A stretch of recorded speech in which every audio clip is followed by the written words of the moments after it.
Tonight on NewsWatch, the Boston Marathon bombing. As the FBI narrows in on a suspect, the city vows to push forward.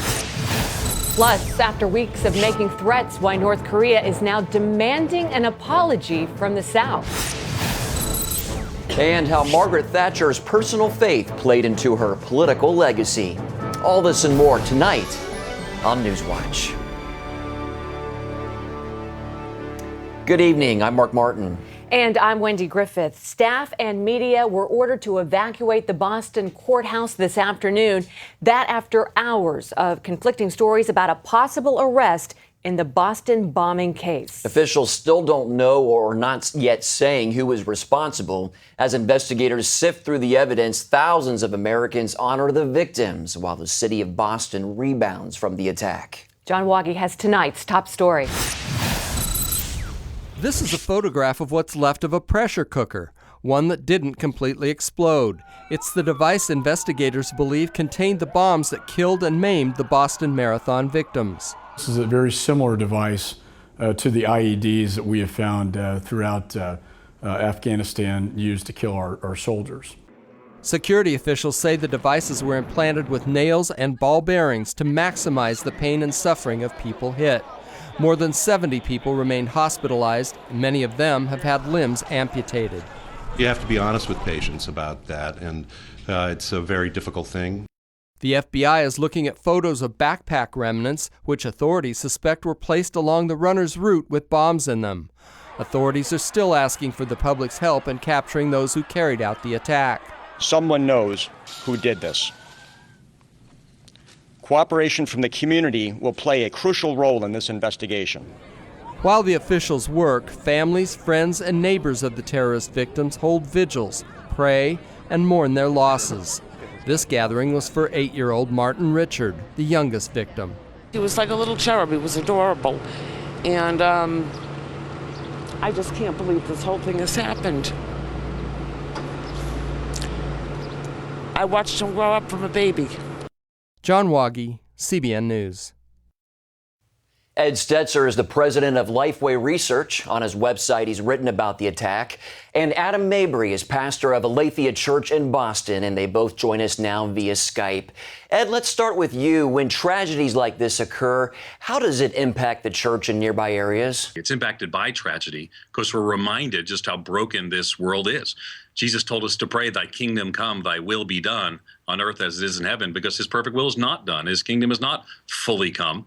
And so we're praying that in Boston right now, but we're also praying it around the world, thy kingdom come, thy will be done. At the same time, churches have the opportunity to mobilize so they can show and share the love of Jesus. As we're praying, thy kingdom come and thy will be done, we're acting as agents of the kingdom of God, showing and sharing the love of King Jesus to a community that's deeply hurting. And Adam, you are there in Boston. What is the atmosphere like, and how is your church responding? On the one hand, we're all kind of shaken, and on the other hand, we're trying to carry on as normal. Our church is actually doing a couple of things. We're participating with a lot of other like-minded churches in the area, mobilizing our people to go and give blood, to donate money. Tonight, we're going to be gathering with some other churches here in Boston just to pray. After that gathering, our people are actually going to be scattering around the downtown area of Boston, just praying for people, talking with people, and actually trying to put boots on the ground and ask local citizens and business leaders just how we as the church can serve them best. And so that's what we're doing. And Ed, Christians in Boston, they're dealing with the trauma of the event too. Is there a balance of ministering to people and grieving? Kind of take us through that, Ed. Well, definitely. And I think part of the reality is communities grieve. It's not just individuals, but communities grieve. And we've seen that. We see that here in Boston or Newtown before, and really in other situations around the world where there are calamities. And so there's a necessary sense when a whole community grieves, and the Church of Jesus Christ grieves with that community. But we don't grieve into the darkness alone. We grieve with a hope. And the hope is that King Jesus will come back. He's going to set all things right. The action that comes from that hope is we live as agents of his kingdom, really subverting the world's value system that says these things could even happen in the first place. So I think we both grieve with those who grieve. We grieve ourselves, but then the grief which we have leads us to minister to others who are hurting. And we hurt alongside them, but we show them the love of Jesus in the midst of that hurt. And Adam, I know you have to be strong for your flock, but how have you seen the balance of ministering and grieving play out in your own life over the past few days? Absolutely. There's a sense in which I have to be strong for the flock, but I think it's very important that our city sees Christians not just pasting a smile in Jesus' name on this tragedy.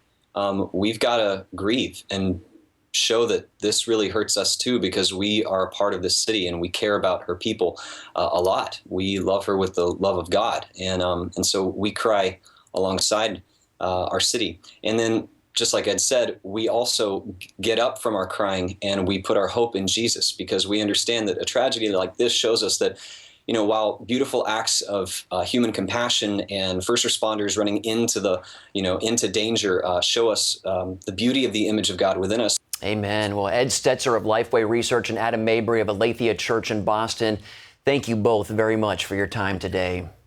Thank you. And we're working to bring you the latest on the Boston investigation. You could always stay up to date with all the information and the latest on our website, cbnnews.com.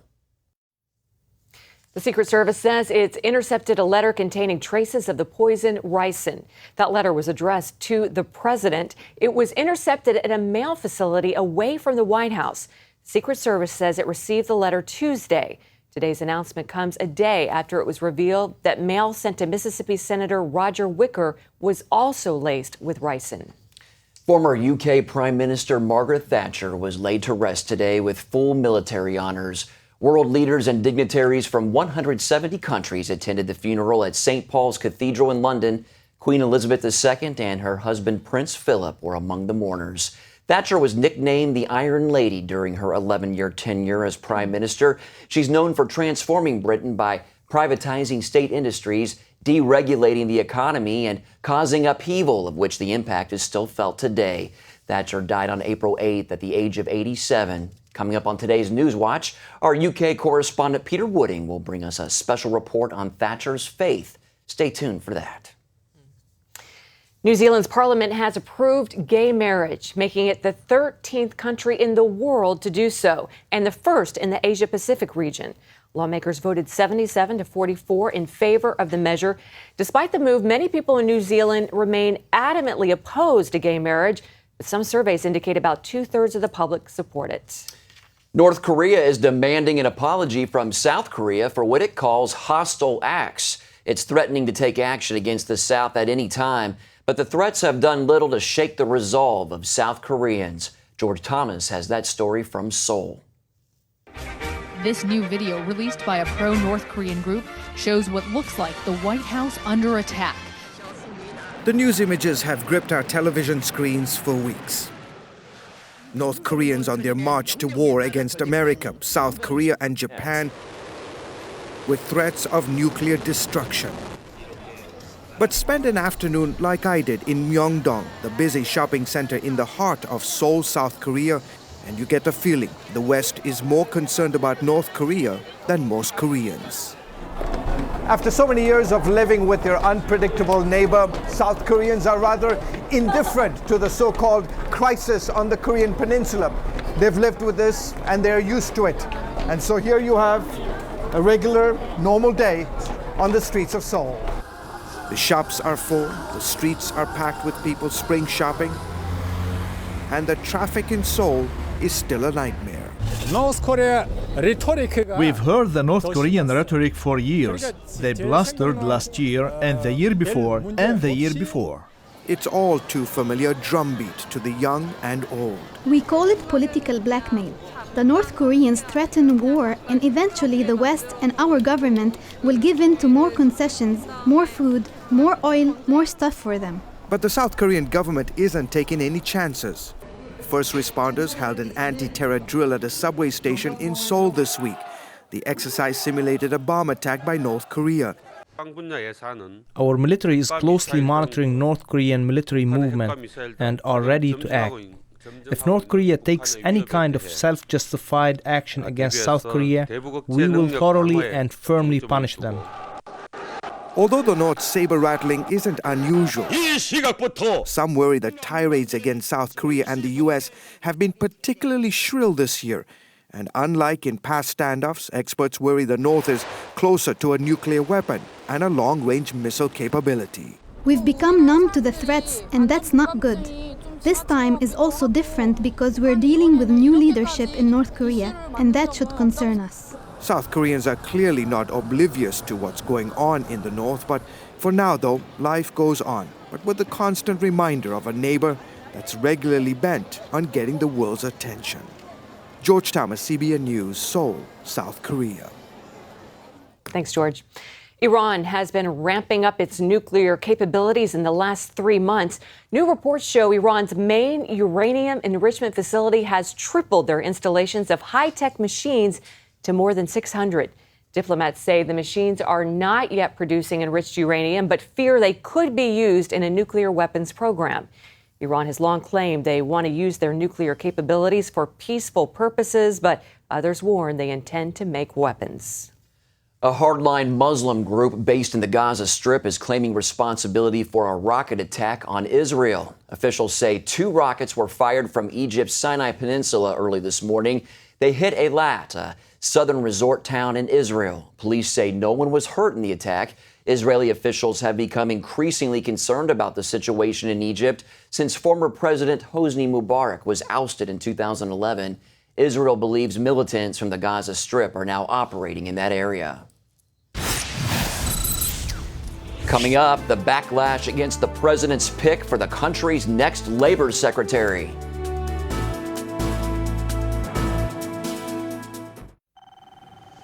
My patients still don't know what Obamacare means for them. And how could they? There are already 13,000 pages of regulations, and the bureaucrats are just getting started. Obamacare will change your health care, and you need to understand how. There are hidden taxes and fines, big cuts in Medicare, even new regulations on what services doctors can offer you. Some businesses could get hit with a 40% additional tax on your health care plan. Please, get the Obamacare Survival Guide today. It's the best book explaining the new law. It's easy to read, everything you need to know to protect yourself, your family, your business. The Obamacare Survival Guide at bookstores everywhere. Special internet-only offer right now at Obamacare911.com.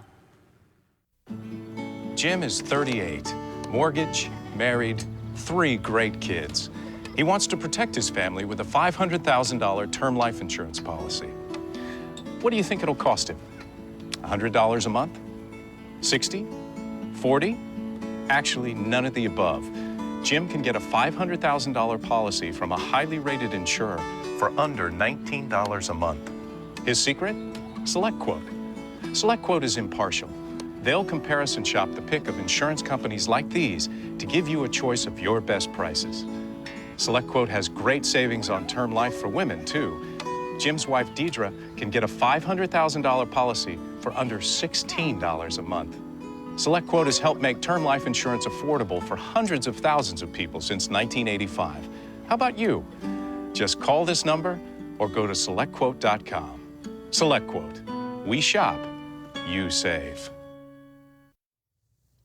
Republicans are once again criticizing one of President Obama's cabinet nominees. In a new report, GOP lawmakers accuse Labor Secretary nominee Thomas Perez of misusing power during his time as head of the Justice Department's Civil Rights Division.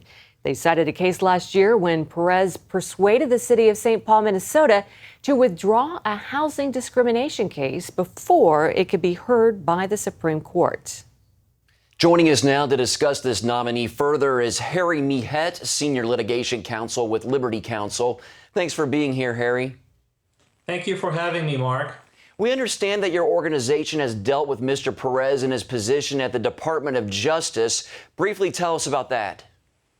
Yes, in 2010, Mr. Perez enlisted 7 of his attorneys at the Civil Rights Division of the Department of Justice to file a frivolous lawsuit against Susan Pine, a pro-life activist in Florida.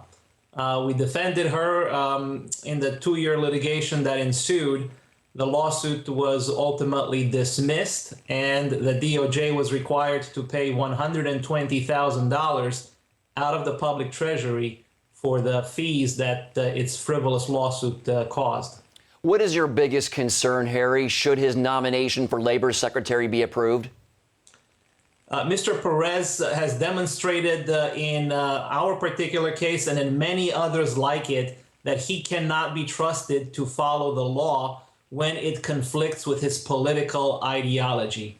We testified yesterday before Congress, actually, the House Judiciary Committee, and in addition to the testimony that we brought forth, many other people were there to testify how the Department of Justice under his leadership is in complete disarray. Evangelical Christians and other conservative voices are being shut out and replaced with ideologues who are bent on pushing and pursuing their particular ideology rather than ensuring and protecting justice for all Americans.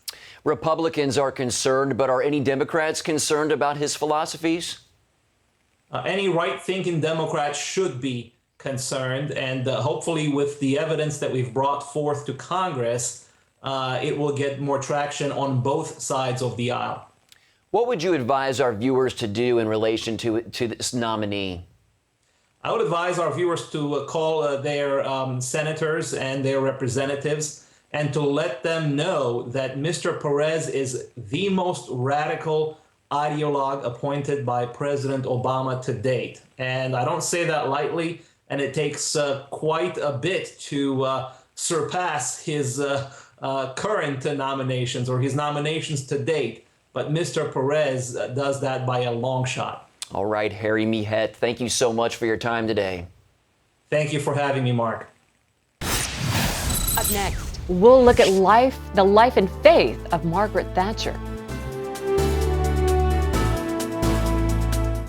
Hello? Is this thing on? Hey, kids, do you love games? And do you love discovering things? Well, do ya? Then you're gonna love this. It's the new free Superbook Kids Bible app. You can play games, watch videos, find answers to your questions, and a whole lot more. The new Superbook Kids Bible app. Free downloads available on iTunes now. Ow, my feet hurt. My feet hurt, your feet hurt. White hot pain, I wanna cry. Is there anything I can try?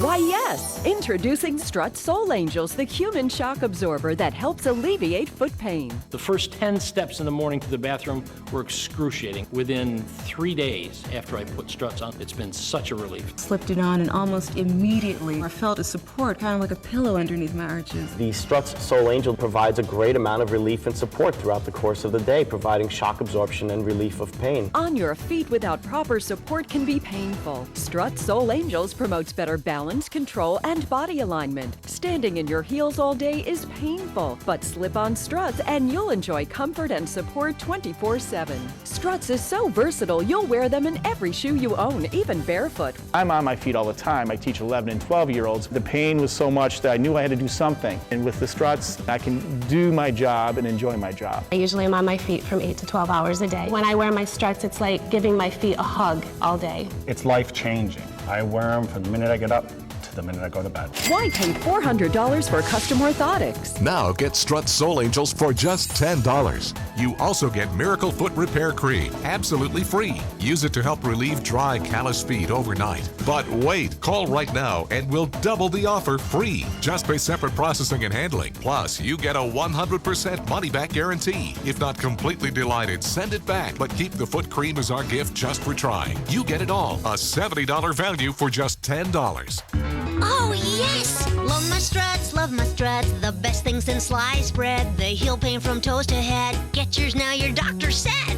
Struts. Be nice to your feet. Call now. Call 1-800-787-1580 and get your Struts and Miracle Foot Repair for just $10 and we'll double the offer. That's 1-800-787-1580 or visit getstruts.com. Welcome back. As Margaret Thatcher is laid to rest, many are reflecting not only on her political legacy, but also on the Christian principles that she lived by. For tonight's Focus Report, our UK correspondent Peter Wooding spoke with some key Christian leaders who knew Baroness Thatcher and testified to her strong faith. While Margaret Thatcher will be remembered for her political legacy as Prime Minister for 11 years, many leaders have been highlighting the Christian values she stood for as a committed believer. Baroness Thatcher, who grew up in the Methodist Church, died of a stroke at the age of 87. Lord Carey, who was the Archbishop of Canterbury, said Margaret Thatcher's Christian faith underpinned everything she stood for as a leader, which was epitomised in her famous speech when she quoted from St Francis of Assisi. Well, she was a very explicit Christian. I mean, in that famous statement, Francis of Assisi, she was actually saying, these are the values I want to live my life by, you know. She had attended services. She was a very faithful Christian, brought up as a Methodist. I think she was open to all traditions in the Protestant tradition, and she was a very faithful person of prayer as well. Baroness Caroline Cox, now a well-known campaigner on behalf of the persecuted church, remembers the time she was summoned to number 10 Downing Street by Margaret Thatcher to be told that she was being recommended to become a peer in the House of Lords. I had no idea why I was there. And she said, well, I'm preparing a list of recommendations to be given to Her Majesty the Queen for life peerages. May I have your permission to put your name on that list for a recommendation for the House of Lords? Well, I was glad I was sitting down, because I would certainly have fallen down with amazement if I'd not been sitting down. But then what was really impressive was she said, you know, you've always got freedom to speak and vote according to conscience. Baroness Cox also believes Margaret Thatcher was driven by her Christian principles, particularly when she was campaigning for Christianity to be taught in schools. I think she was very clear in those Christian values. One of the areas where I was active in the 1980s was trying to bring Christianity, the teaching of our Christian heritage, back into the teaching of religious education in our schools. And I think I had a lot of support in the House, and I think Margaret Thatcher gave me a lot of personal support. For 15 years, Harvey Thomas directed missions in the UK for Billy Graham, before serving as Margaret Thatcher's Press and Public Relations Director from 1978 to 1991.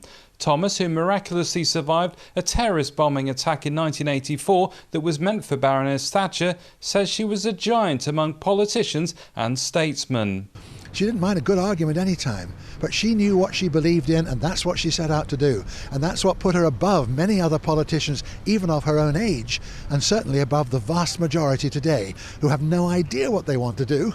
And if they did, they wouldn't know how to do it. Thomas says despite the pressures she faced, she never compromised her Christian principles. I think the thing that she said to me most of all in, 13 and a half, nearly 14 years, was, no, we've got to do it this way because it's right.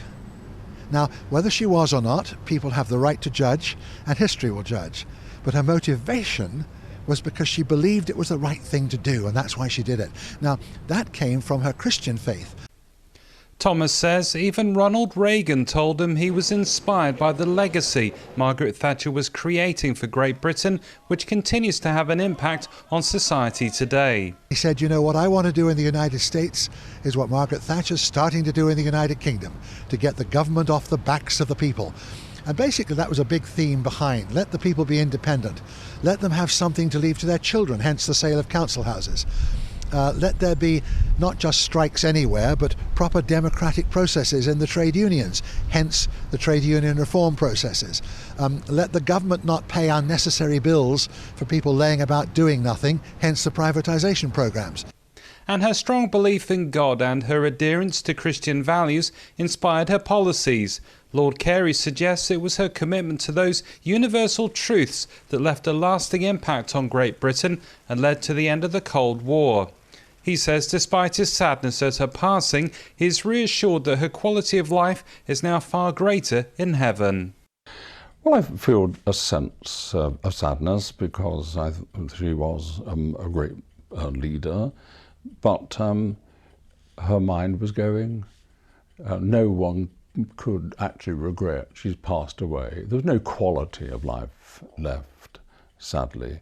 So we as Christians believe that when we die, we're with the Lord, and that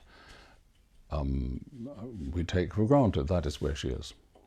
So as the country pays their respects during Margaret Thatcher's funeral taking place in St Paul's Cathedral today, many will remember that unlike many of those who succeeded her, she refused to bend and compromise those beliefs which helped make Great Britain great. Peter Wooding for CBN News, London, England. Up next, remembering Grammy-winning gospel singer George Beverly Shea.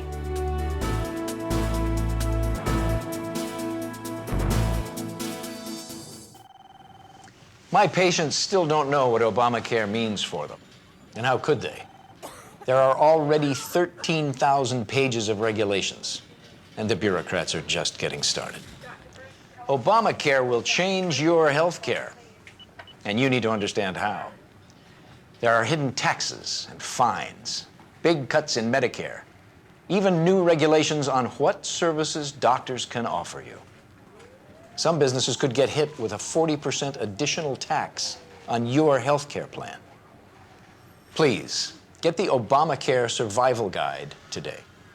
It's the best book explaining the new law. It's easy to read, everything you need to know to protect yourself, your family, your business.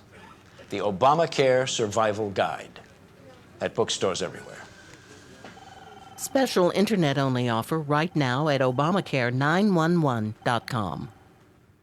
Announcing an important breakthrough in healthcare that can benefit everyone. If you or anyone you love needs affordable health insurance, regardless of a pre-existing medical condition, call Quick Insurance 123 today and get the immediate relief you deserve. Quick Insurance 123 was created to provide affordable health insurance to all uninsured Americans, with or without pre-existing conditions. This is not a discount card. This is a real insurance program that lets you choose from many affordable health plans, with access to doctors, hospitals, emergency services, and more. So call the number on your screen now and get the health coverage you need, just for calling. As a special bonus, we'll send you a free prescription savings card that could save you up to 85% on your prescriptions. That's right, you could save up to 85% on your prescriptions, just for calling. Call Quick Insurance 123 to find out how you can get affordable health insurance and receive your free prescription savings card, just for calling. Don't wait. Getting a free quote is as easy as 1, 2, 3. Call today.